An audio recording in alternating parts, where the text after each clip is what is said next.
Bonjour, je vais maintenant vous présenter la partie équipe de notre espace d'administration et d'analytics. Alors, cet espace équipe va vous permettre de créer une équipe, de rechercher une équipe, de trier et d'aller dans le détail d'une équipe. On va commencer par créer une équipe. Pour créer une équipe, il vous suffit d'entrer un nom, donc on va pouvoir mettre rouge par exemple, définir la langue de cette équipe.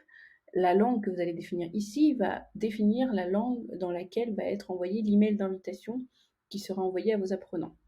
Donc, si vous définissez le français, l'email d'invitation à rejoindre Open Classrooms sera en français. Si c'est en anglais, ça sera en anglais. Donc, on va créer l'équipe. L'équipe a bien été créée.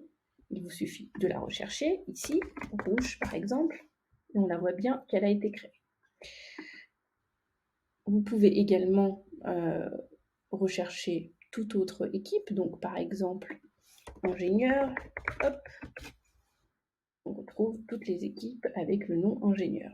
Vous pouvez trier ces équipes par équipe avec le plus de membres. Donc ici, on va voir apparaître l'équipe avec le plus de membres, 114 membres, les services des ressources humaines.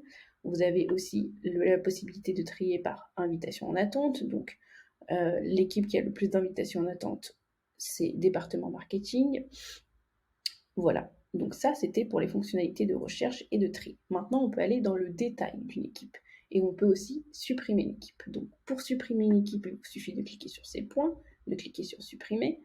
Pour aller dans le détail, vous cliquez sur l'équipe et vous allez pouvoir voir la liste des membres ainsi que la page d'équipe. En cliquant sur la liste des membres, vous avez justement la liste de tous les membres qui sont dans cette équipe. Vous pouvez aussi voir les invitations au niveau de cette équipe.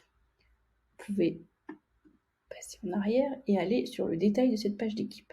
Alors, à savoir, la page d'équipe est destinée à personnaliser le message équipe par équipe. Donc, par exemple, si vous avez une équipe spécifique à un département, dans ce cas-là, département marketing.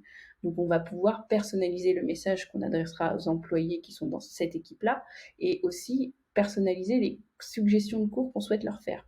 Donc, souvent, nos apprenants qui accèdent à la page d'équipe vont pouvoir voir ainsi un message de bienvenue qui est bien contextualisé par rapport à leur département et ainsi que les cours qui seront suggérés en fonction de leur département également. Donc, pour cela, il vous suffit, et si vous souhaitez modifier ce message, il vous suffit de cliquer sur modifier et vous allez pouvoir modifier ce message. Donc ici, vous pouvez modifier l'image, le texte tel que vous voulez et changer les suggestions de cours que vous souhaitez faire. Vous pouvez retrouver d'autres suggestions de cours en cliquant sur ce champ. Donc, par exemple, managing, on peut rajouter un cours de management, manipuler l'information, etc. Et une fois qu'on a choisi nos cours, on fait valider. Et voilà, votre profil d'équipe est prêt. Voilà les fonctionnalités que vous pouviez retrouver sur la page équipe. Merci à tout le monde. Au revoir.